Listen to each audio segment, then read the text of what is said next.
So many of our Asian American brothers and sisters are terrified right now. The number of violent attacks targeting them just keeps on growing.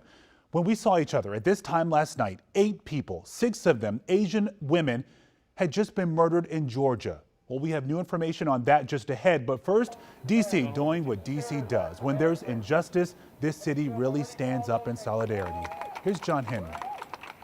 More than 100 people gathered here under the Chinatown gate, passionate as ever to bring an end to hate.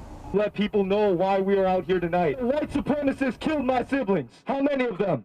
8. How many of them? 8. 8 lives lost. While Tuesday's murders in Georgia grabbed national headlines, we need to protect each other because we keep us safe.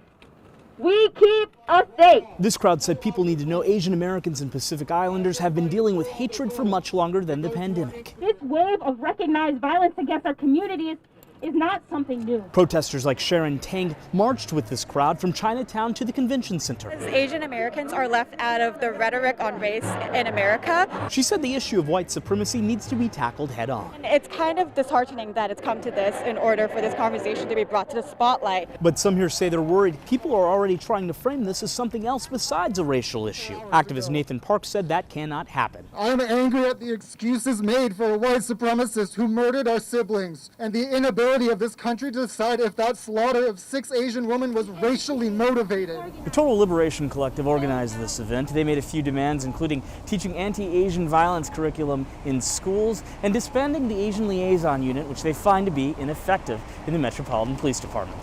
John Henry, WUSA 9. Solutions. John, thank you. Now, before we move on, I want to give you a quick update on the shootings in the Atlanta, Georgia area. 21-year-old Robert Long is behind bars tonight. He's accused of killing those 8 people at 3 separate spas. Investigators say Long told them the attack was not racially motivated. They say he indicated he has a sex addiction and targeted those spas to eliminate what a police spokesman called the temptation to visit.